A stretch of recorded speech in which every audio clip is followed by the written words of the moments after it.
డబ్బు, అనారోగ్యం, ఉద్యోగం, వ్యాపారం, అప్పులతో బాధపడుతున్నారా? మీకోసమే లాంచ్ యువర్ ఫ్యూచర్ ప్రోగ్రామ్.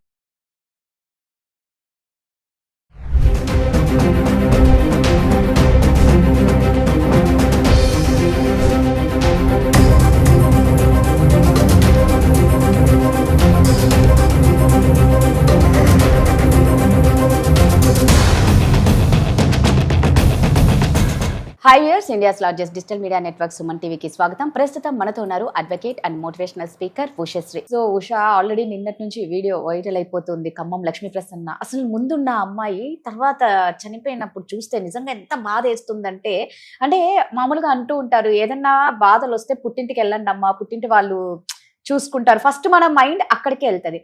కానీ ఇక్కడ ఈ అమ్మాయి దాంట్లో సంవత్సరం వరకు ఏదో మాట్లాడనివ్వలేదు అని అంటున్నారు.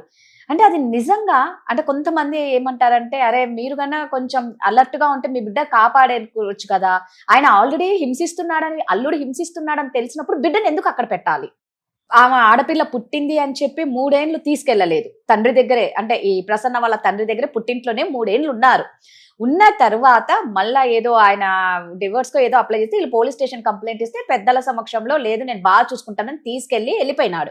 ఇప్పుడు ఆ పుట్టిన పాపకి అంటే లక్ష్మీ ప్రసన్న కూతురికి 9 సంవత్సరాలు. అంటే నేనేమంటున్నానంటే ప్రతిదీ మీకు తెలుసు అల్లుడు గురించి. అలాంటప్పుడు అసలు అమ్మాయి మళ్ళీ బాగా చదువుకున్న అమ్మాయి, చక్కగా ఒక మెడికల్ షాప్ కూడా మెయింటైన్ చెయ్యొచ్చు, చేసింది.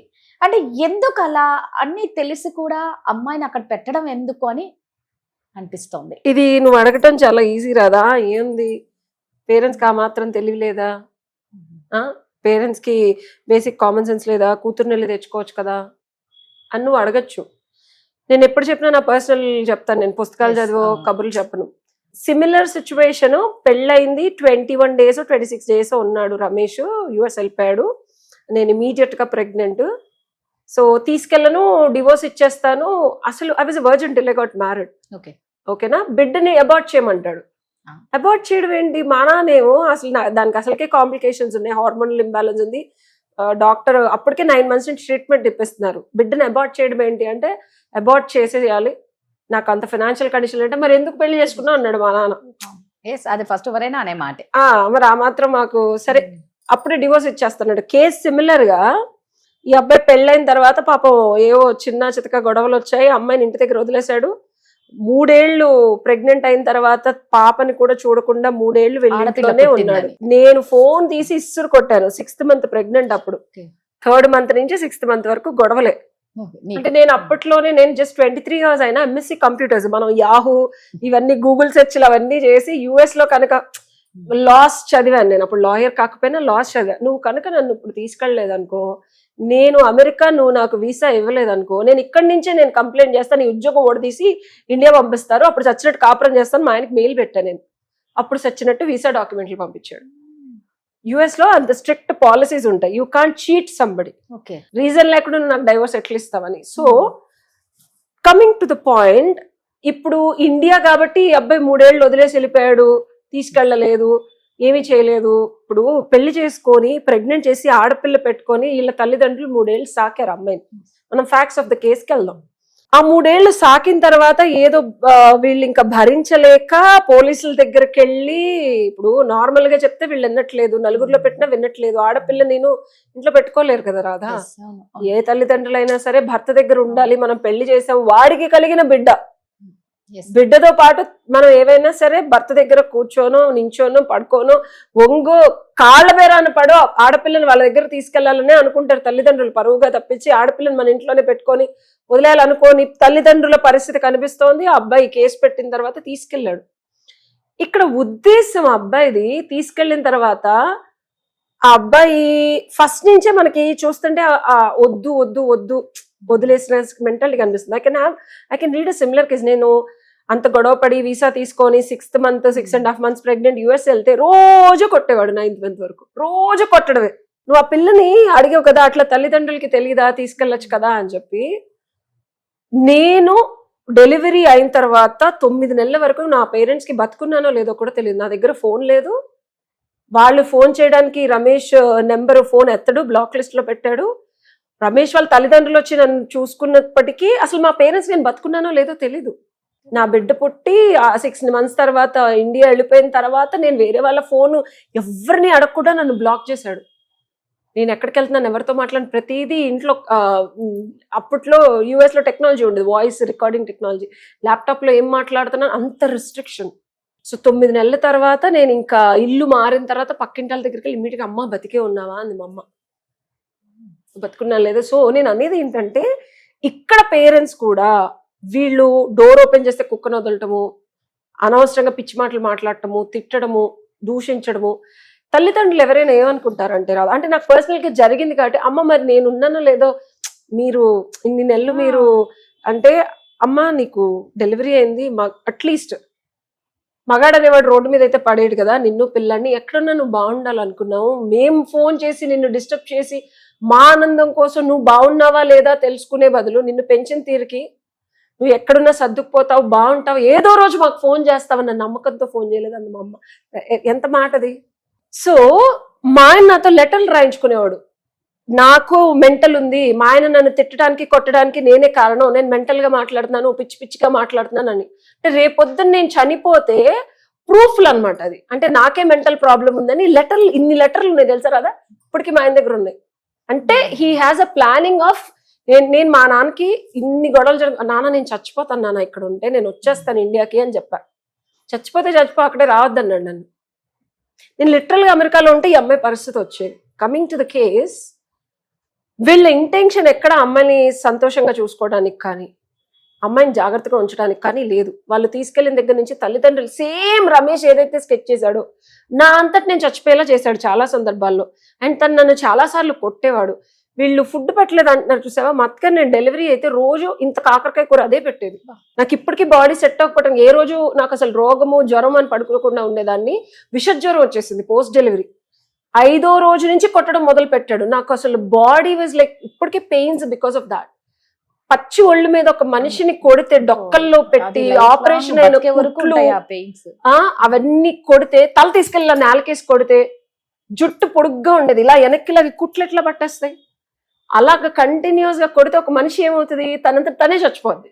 ఓకే, డిప్రైవింగ్ ఆఫ్ ఫుడ్, సొసైటీలో ఎవరితో మాట్లాడకుండా ఉంచడం, 4 గోడల మధ్యలో టార్చర్ పెట్టడం, అదే జరిగింది ఈ అమ్మాయికి. నేను కూడా ఆ సిచ్యువేషన్ లో ఉంటే మనమే చచ్చిపోతాం. నేను ధైర్యంగా నేను పుట్టింది ఇలా చచ్చిపోవడానికి అయితే కాదని చెప్పి ఒక డెసిషన్ తీసుకొని బయటకు వచ్చాకట్టి బతక. ఆ అమ్మాయికి ఇండియాలో ఉండి కూడా తల్లిదండ్రులు ఎందుకు ఫోన్ చేయరంటే రాదా, ఆడపిల్ల భర్తతో బాగుండాలని నమ్మే సొసైటీ మనకి. ఇంకా ఎట్టి పరిస్థితుల్లో భర్త అంటే భరిస్తూ, ఈ రోజు కాకపోతే ఇంకొక రోజు ఆడపిల్ల సర్దుకుపోతే భర్త మారతాడు, మన ప్రేమతో మార్చుకోవచ్చు అనే చెప్తారు. కానీ తల్లిదండ్రులు మ్యారేజ్లు బ్రేకప్ చేసేసుకొని నా నెత్తి మీద గుడిబండ్లాగా కూర్చో అమ్మా అని చెప్పరు. సో ఇక్కడ తల్లిదండ్రులను అందరూ తప్పబడుతున్నారు. ఆ తల్లిదండ్రులకి తెలీదా, ఆ మాత్రం ఒక్కసారి వెళ్ళి చేయలేరా, ఆ మాత్రం చూసుకుంటే కూతురు బతికేది కదా అని. బుద్ధి జ్ఞానం ఉండాలా, పడినోడికి తెలుస్తుంది ఆ బాధ. ఓకే, ఆ తల్లిదండ్రులు అంటే నేను అస్సలు ఊరుకోను, ఎందుకంటే వాళ్ళ సిచ్యువేషన్ లో మా తల్లిదండ్రులు కూడా ఉన్నారు. ఎంత కొట్టినా ఎంత తిట్టినా భర్త మారుతాడు, ఆడపిల్ల ఉంది, రేపొద్దున ఆడపిల్ల భవిష్యత్ ఏంటి అని ఆలోచించి ఆ తల్లిదండ్రులు నా కూతురు బాగుంటే చాలు ఎక్కడున్నా సరే. ఆయన ఇప్పటికీ నువ్వు గమనిస్తే వీడియోలో ఒక 4 సార్లు 5 సార్లు నరేష్ బాబు గారు, అబ్బాయి పేరేదో, గౌరవంగా మాట్లాడుతున్నాడు ఆయన. కూతుర్ని చంపేసి అంటే అంత గౌరవం ఇస్తున్నాడు ఆయనకి. ఆయన ఎక్కడ అగౌరవంగా మాట్లాడలేదు. సో ఆయన పద్ధతి, తల్లిదండ్రుల పద్ధతి, పాపం వాళ్ళని మనం అప్రిషియేట్ చేయాలి ఖచ్చితంగా. ఆ అమ్మాయి ఇమాజిన్ అలాంటి తల్లిదండ్రులకు పుట్టిన కూతురు ఇంకెంత అడ్జస్ట్ అయ్యి ఉంటుంది. నిజమే. ఇప్పుడు నేను తిట్టినా మా నాన్నగారండి అంట, ఏంటి మీరు పిచ్చిగా మాట్లాడుతున్నారు, ఆ గౌరవం అనేది పోదురాదు. అందుకనే నేను భరించాను, 3 ఏళ్ళు భరించాను, ఆడపిల్ల కూడా భరించింది. తిట్టినా కొట్టినా తిండి పెట్టకపోయినా ఆడపిల్లనే బయటికి రావాలి. ఏం అంటే ఈ జనరేషన్ లో అమ్మాయి రాకపోవడం నాకు ఆశ్చర్యంగా ఉంది. అంటే అదే కదా, అంటే ఆడపిల్ల ఉంది, ఏదో రకంగా మారుతాడనో భరిస్తాడనో, బట్ వాడు అన్నం పెట్టకుండా సేమ్ రమేష్ చేసిందే. ఫుడ్ నాకు 3 ఏళ్లలో 3 జతలు బట్టలు, మిగిలిన ఇండియా నుంచి వచ్చినాయి. ఫుడ్ సరిగ్గా ఉండేది కాదు, ఏది ఉంటే అది తినాలి, అంతే, పాసిపోయినా అదే తినాలి. బట్టలు సంవత్సరానికి 1 జత కొనిచ్చేది. సో ఒక రకమైన మెంటల్ టార్చర్ తెలుసా అది. మనంతటి మనమే చచ్చిపోతాం ముందు. అదే అంతే కదా. పక్కన వాళ్ళు ఏం చంపక్కల, రోజు 24 గంటలకు 18 గంటలు నేను కూర్చోబెట్టి తిడతారు అనుకో. ఒక చెట్టు నువ్వు ఇలాంటిదని, నీ మొహం మీద జుట్టు ఉంటుంది, ఇలాగా పెంచింది నిన్ను, నీకు వంట చేయడం రాదు, అది చేయడం రాదు. ఆ అమ్మాయిని ఎంత టార్చర్ పెట్టి ఉంటాడు వాడు. సి అన్నం పెట్టకుండా ఉండటం ఒక ఎత్తు అయితే, ఒక మనిషిని మానసికంగా శారీరకంగా ఎమోషనల్ టర్మాయిల్ లోకి గురి చేస్తే అదే చచ్చిపోతుంది ముందు. అండ్ ఆ పైన 4-5 దెబ్బలు కొట్టానుకో ఫసక్. ఇప్పుడు వాడు చంపాడని అవ్వదు. ఇప్పుడు మనం పోస్ట్ మార్టంకి వెళ్ళిన అమ్మాయి హెల్త్ క్షీణించి తనంతటా తను వాడు చూడు ఎంత ప్రీ ప్లాన్డ్ గా ఏదో ఒక చిన్న అకేషన్ కి 2 ఏళ్ల చేతికి మన్ను అంటుకోకుండా. ఇప్పుడు అలాంటప్పుడు ఎందుకయ్యా మీరు పెళ్లిళ్ళు చేసుకోవడం? సేమ్ ఈ అబ్బాయి ఎలాగా, మా అబ్బాయి అందంగా ఉంటాడు, మా అబ్బాయికి నీకన్నా నువ్వు ఓన్లీ 60 లక్షలే కట్టించావు, 2 కోట్లు కట్టనిస్తాను వచ్చిన వాళ్ళు ఉన్నారని మా అత్తగారు మాట్లాడేది. ఒకసారి మొహం చూసుకోండి, నాకన్నా మీ అబ్బాయి 9 ఏళ్ళు, నేనంత అందంగా ఉన్నాను. నాకు అనాలనిపించేది. మొహం మీద జుట్టు అందరికి ఇప్పుడు ఒక్కొక్కరికి ఒక్కొక్క కండిషన్ ఉంటే ఎంత బాడీ షేమింగ్ గా మాట్లాడతారో తెలుసా. ఫేస్ మీద జుట్టు ఉంది, ఆ పెళ్లికి ముందు మాకు కనిపించలేదు జుట్టు, ఏం మాట్లాడుతున్నావు, అందరికి ఉంటది జుట్టు, ఉండి గీక్కుంటారు. అందంగా లేనంట, నేను నల్లగా ఉన్నానంట, తెల్లగా లేనంట, నా చెవు అంటే ఇక్కడ ఏదో ఇది ఉందంట. అసలు వాళ్ళు మాట్లాడే మాటలు వింటే రాదు, మనకే చచ్చిపోవాలనిపిస్తుంది. బాడీ షేమింగ్ అనేది ఎప్పటికీ కరెక్ట్, మనకి చచ్చిపోవాలనిపిస్తుంది ముందు. నాకే చచ్చిపోవాలని.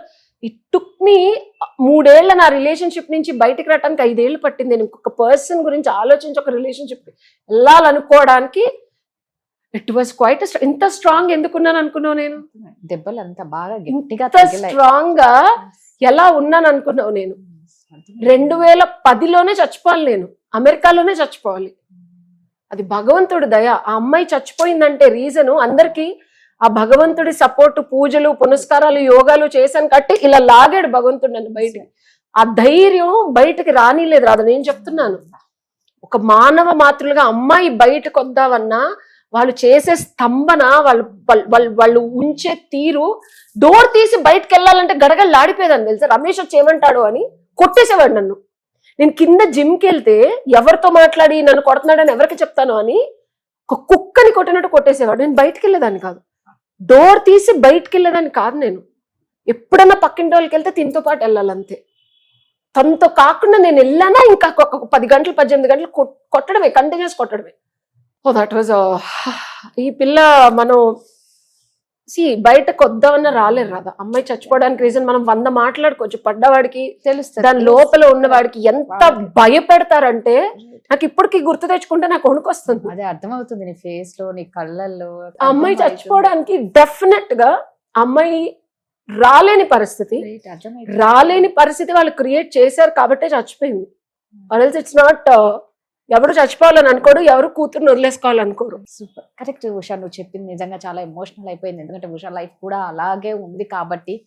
సో నిజంగా అమ్మాయిలు కొంచెం స్ట్రాంగ్ గా ఉండండి, ధైర్యంగా ఉండండి. మీకు పెయిన్ అనిపిస్తే పక్కకు వచ్చేసేయండి. దయచేసి ఇలా ఒకరి చేతిలో చావనికి కాదు మనం పుట్టింది. నిజంగా ఉషా రాలేని వాళ్ళు ఎవరు ఉంటే నాకు ఫోన్ చేయండి, అదే నేను చెప్పబోతున్నా. ఫోన్ చేయండి. ఇప్పుడు మనకున్న laws mental cruelty, this is called mental cruelty and emotional cruelty. ఎవరు భరించాల్సిన, ఇంత నేను లా చదవడానికి కూడా రాదా రీజన్, నాలో ఎంతో మంది చనిపోకూడదు. కరెక్ట్, అట్లీస్ట్ నేను ఒక 10 మందికి, ఆడవాళ్ళకు మగవాళ్ళకు కూడా, it's not about gender biased. ఇప్పుడు ఆడవాళ్ళు హింసించే మగాళ్ళు కూడా ఉన్నారు, అందరికి నా అంత ధైర్యం ఉండదు. అండ్ ఇంకొకటి, అందరికి నాలాంటి తల్లిదండ్రులు ఉండరు. ఎగ్జాక్ట్లీ కరెక్ట్ ఉషా, అదైతే నేను అది నిజంగా touch wood, I'm so bless. నాలాంటి నేను ఎన్ని తప్పులు చేసినా, నేనెంత అసలు అప్పట్లో మా నాన్న నేను రావద్దన్న తర్వాత మళ్ళీ ఆయన అక్కడికి తీసుకొని ఈ 15 ఏళ్ల నా జర్నీలో నేను ఎన్ని తప్పులు చేసినా, ఎంత వాళ్ళని ఇబ్బంది పెట్టినా, ఎన్ని లక్షలు నాశనం చేసినా నాకు సపోర్ట్ చేశారు కాబట్టి నేను ఈ రోజు ధైర్యంగా ఉన్నా. అందరికీ అలా ఉండాల్సిన అవసరం లేదు. అలాంటి వాళ్ళకి నేను ఉన్నాను తప్పకుండా. We will see how we can support. చూసారు కదండి. సో ఇలాగే మేము కూడా సతమతం అవుతున్నామండి, బయటికి రాలేకపోతున్నాం, ఎవరికి చెప్పుకోలేకపోతున్నాం అని అనుకున్న వాళ్ళు ఖచ్చితంగా చెప్తున్నాను, కింద కాంటాక్ట్ నెంబర్ ఉంది ఉషది, కాంటాక్ట్ అవ్వండి. ప్రాబ్లంకి సొల్యూషన్ దొరుకుతుంది. హ్యాపీగా లైఫ్ని లీడ్ చేయండి.